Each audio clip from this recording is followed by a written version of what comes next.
Lesson on geometry, dilation. Um, Dilation is very similar to what we've done at the beginning of the semester, the first semester, for transformations, right? Um, you could see it as a continuation of that, okay? So dilation is a transformation that can change the size of polygon, but leaves the shape unchanged, right? By looking at that, does that bring anything else to your mind? And if you're thinking similar shape, similar polygons, similar triangles, so we're talking about similarity, right? You are correct, right? A dilation has a center of dilation and a scale factor which together determine the position and the size of the image of the figure after the dilation, right? So for example, let us say that by the way, if the scale factor is between 0 and 1, okay, let's just expand upon that, right? Here, if the scale factor, let's use the f, scale factor is greater than 1, then it gets bigger, right? So we normally think of dilation as getting bigger, right? But if f is between 0 and 1, it gets smaller, right? So that's a possibility. Normally we have triangle ABC, right here, guys. And if you print this out, the ratio should be around 3, 4 to 6, let's say, right? And A prime, B prime, C prime may be a dilation where the scale factor is between 0 and 1. So for example, it could be 2, 1.5, and 3. That is if the scale factor is 1/2, right? And then its corresponding angles, like A to A prime, B to B prime, C to C prime, should have same angle, like this, okay? So if you had a protractor,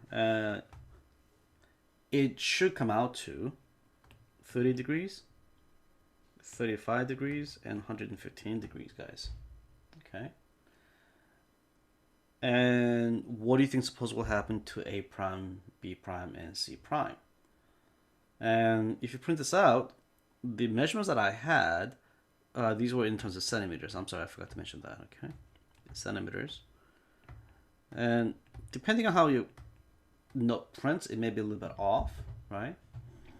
So that's what it should look like. So filling out the rest of the notes, right, guys, it should look something like this, right? 6, 3, and a 4, and 3, 1.5, and 2 centimeters. So to go this way, you double, but dilation scale factor was half. And the way you find that is A prime B prime over AB. 3 over 6 is 1/2. So the length of the image divided by the length of the pre-image, that's the factor. So that's a scale factor, right? So B prime C prime over BC is half, and A prime C prime over AC is also half, right?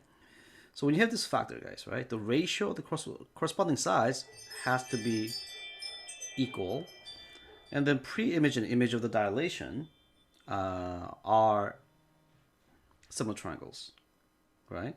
And the corresponding sides of the image and pre-image of dilations are proportional, all right, guys? Okay. So let's talk about this particular shape.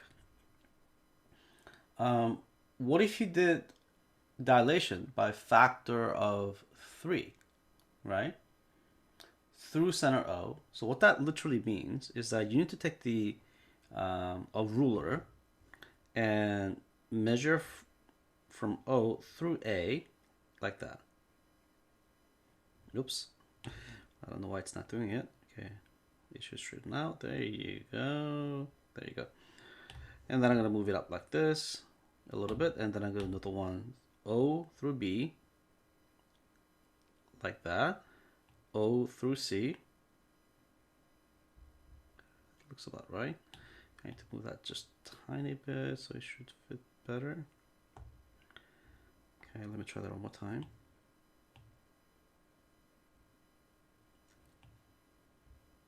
It's being a little finicky here. I think that should be sufficiently good. It's being really finicky. All right, that's good enough. Okay. So when you have a factor of 3, as this suggests right here, guys, right? What we do is OA, that's distance OA, right?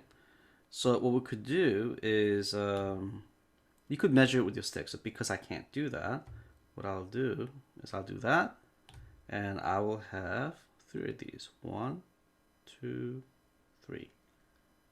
Right? So what that means is that you got 1, 2, and a 3 right there, guys, right? That'll be A prime right there. See that? And if I have this one right here, let me just, that should be long enough. That'll be 1. Okay. Okay, I'm not getting this right. Oops. That's not working. Okay, let's try one more time. Oopsie. All right, I'm gonna draw something that's about that length, and I'm gonna just drag it down. It's not working for me, so I'm gonna just have to approximate it. All right, so that's 1, 2, and 3. If I do the same thing, 1, 2, and about 3 right there. That's a B prime, and that's a C prime. So when I connect this lines over here, guys, it should line up somewhat. Okay, so it's not too bad. Let's try it again. All right, even though it's an approximation, that came out pretty decent, didn't it? All right, so if you do the counting, so from O to B it was 1, but O to OB prime was 1, 2, 3, right?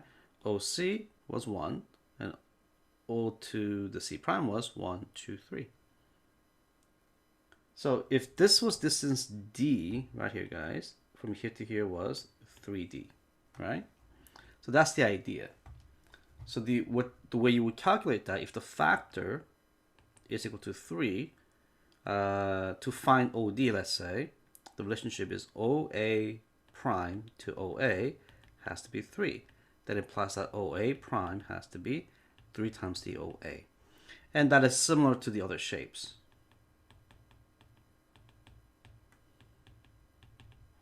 And that is the reason why I just found whatever the distance was for the original shape from the center of the point O, this point of dilation, to draw the A prime, points A prime, B prime, and C prime. Okay, if that's equal to 3, cross multiply gives you, it's 3 times OC. Okay, so that was the idea behind it. And the fun little thing you could do with the dilation is kind of like the same idea, right? Is people use that as a, like in a drawing. Let's say if you draw a box, let's say, right? So this is like a side note. This is a, like that, and there's a diminishing point right there. If you draw a line like this, right, and you connect the line that's parallel to this right here, guys, look what happens. It looks like a 3-dimensional box. So I just started with initial shape of the box over here, guys. I connected to this dimension point, right? And it looks just like dilation that we have, right? Right. So you could create a pretty decent looking 3D shapes doing it this way. If you do with the 2 diminishing points, it's even more realistic. Okay. All right, guys. Let's continue on. That was a little fun little thing that we did. Yeah. Fill in the blanks, guys. The center of dilation is a fixed point about which all other points are transformed by dilation. The ratio of the length of the corresponding sides in the image and pre-image is called the scale factor, right? So I mentioned earlier that if the scale factor f is greater than 1, it just gets bigger, right? And if the f is between 0 and 1, it gets smaller. And oftentimes we call that a contraction. Let's write that down, please. It is a contraction. And this, what this is saying, is that the scale factor, therefore, right, is equal to the length of the image divided by the length of the original shape, and that's called the pre-image, right? Good. And when I cross multiplied this, the length of the image is f times the length of the pre-image. And that is the way we did the calculation up here. So that implies that the length of image is equal to, you know what, as fun as this is, I'll just move it out of the way. And let me move this like down here. Is equal to the factor, scale factor, times the length of pre-image, isn't it? And that is the conclusion from what we did over here, right? We're whittling it down to the most essential ideas. All right, let's continue on, guys. And the dilation preserves the, once again, these are the properties of dilation. It preserves the angle measure. It preserves the betweenness, collinearity, the orientation, right? And then dilation maps to another segment whose length is the product of the scale factor and length of the pre-image. We talked about that right there, okay? And dilations map the line not passing through the center of dilation to a parallel line and leaves a line passing through line of center unchanged, okay? In case like this, the points A, B, and C are parallel to A prime, B prime, C prime, okay? In this case, this top edge is parallel to the top edge of the one behind. See that right there, guys? And so on and so forth. And this is parallel to this, okay?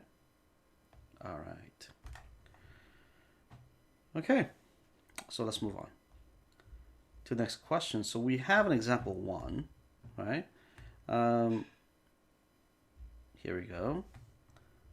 So take a look at this example and see what you think is true for all of these, okay? I think this is something that you could do on your own, okay? Why don't you pause the video and see what you could do. All right, guys. So this is what I have. The first one, in this case, right here, guys, it preserves the angle, preserves the betweenness, preserves the collinearity. So A and B are on the same line and so forth. Does it preserve the orientation? No, it looks like somewhere in the middle between 0 and 1. It's like a reflection, isn't it? So it does not preserve orientation. Scale factor is 1. So I'm sorry, no, this orientation is not preserved. Therefore, it's not a dilation. In this particular case, it's yes to everything, right? All I did was draw a line from the O through A to get to A prime. Draw a line this way. And what we found was that distance OA is, let's say, an OA prime is just twice that length. Hence the scale factor is 2. You could just even count them, right? Is this transformation dilation? Answer is yes. Okay. For these, this is the information that I have. When you connect the images, right, from O through C to C prime, it makes a straight line, right? And when I did the measurements, OA, I got 2.8, and so on and so forth. I got these values. Here's maybe a little bit different, right? And when I did the long divisions of the image divided by the, the division of the image length divided by the pre-image, I did for all 3 of them, and it came out to 2. Hence, the scale factor is 2, and it is a dilation because the scale factor is greater than 1. In this particular case, the image points are between the point of the center of dilation and the pre-image. If it's in between like this, it usually means that it's a contraction, right? So if the scale factor in this case came out as a half, and your numbers may be slightly different, right? But it should come out pretty much similar, right, to what I have. Sounds good, guys? All right. All right, guys. So you have a your turn, and do the best you can. And we'll go over this in class. Today I won't show it to you But what I want you to do is I want you to do this, submit it with the rest of your notes because I like to see if you understood the lesson. Okay. This time around, I'm going to combine the lesson for the next one instead of making it two separate videos, right? And here it is, guys. Corresponding parts of the similar figures that we have. Okay. All right. So this should be fairly quick, and I'm just going to show you the written out part already. Okay. So in this case, are these two things are corresponding angles congruent? Yes or no? Well, observation that I had from one of my previous students was that all slopes of the corresponding angles are the same, that they're parallel, so corresponding angles are congruent, right? And then by making auxiliary lines like this, sorry about that, like this, guys, that's the way that I would have thought that you should do, is by making the auxiliary lines through the corresponding vertices, we find that KLMN is a dilation of ABCD. And also, dilation preserves the shape, therefore corresponding angles are congruent. So, fastest way would have been to show that it's a dilation. Then you automatically know, because it's one of the properties, that it had to be a preserve the corresponding angles, because that's what dilations do. Sounds good? Alright guys, and I'm going to show you the completed part of the bottom part here as well. Okay, so here are the properties of the similar figures. Corresponding angles of the similar figures are congruent. And then corresponding sides of the similar figures are proportional. But these are merely consequences of what we have already learned in the previous section, right? Alright guys. So let's move on. So we have an example. Given the figures are similar, find the values of x and y. All right. Why don't you guys go ahead and try it and pause the video first, guys. All right, guys. This is what I got. Here we go. So we know that because we were told that there's similar, we know that, quadrilateral ABCD has to be similar to quadrilateral PSRQ, right? You could just talk about the shape. And then we know that the angle C is equal to 95. Angle C and angle R are congruent. Solve for it, x is 17. And I found that the AD and PQ are what, guys?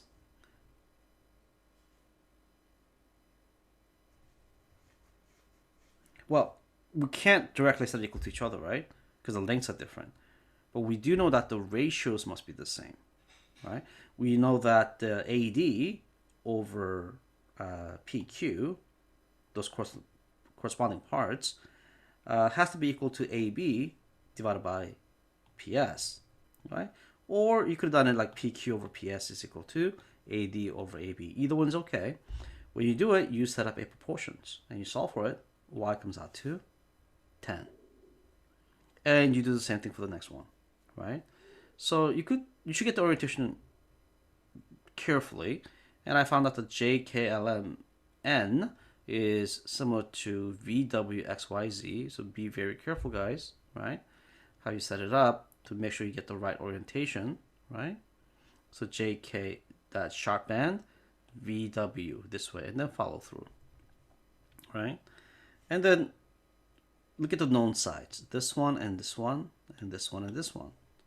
And by setting correspondence like this way and solving for it, y comes out to 7. And the corresponding angles, m and the y, has to be equal to each other. So the x is 25. All right, guys? Okay. All right, so we have your turn. Please work on it. And if you have any problems, we'll answer it in class. Otherwise, but please do complete them and submit it along with your homework so I know that you understood the material. Okay, guys? All right, that's it for me. And I shall see you in the next video. Okay? Have a good night.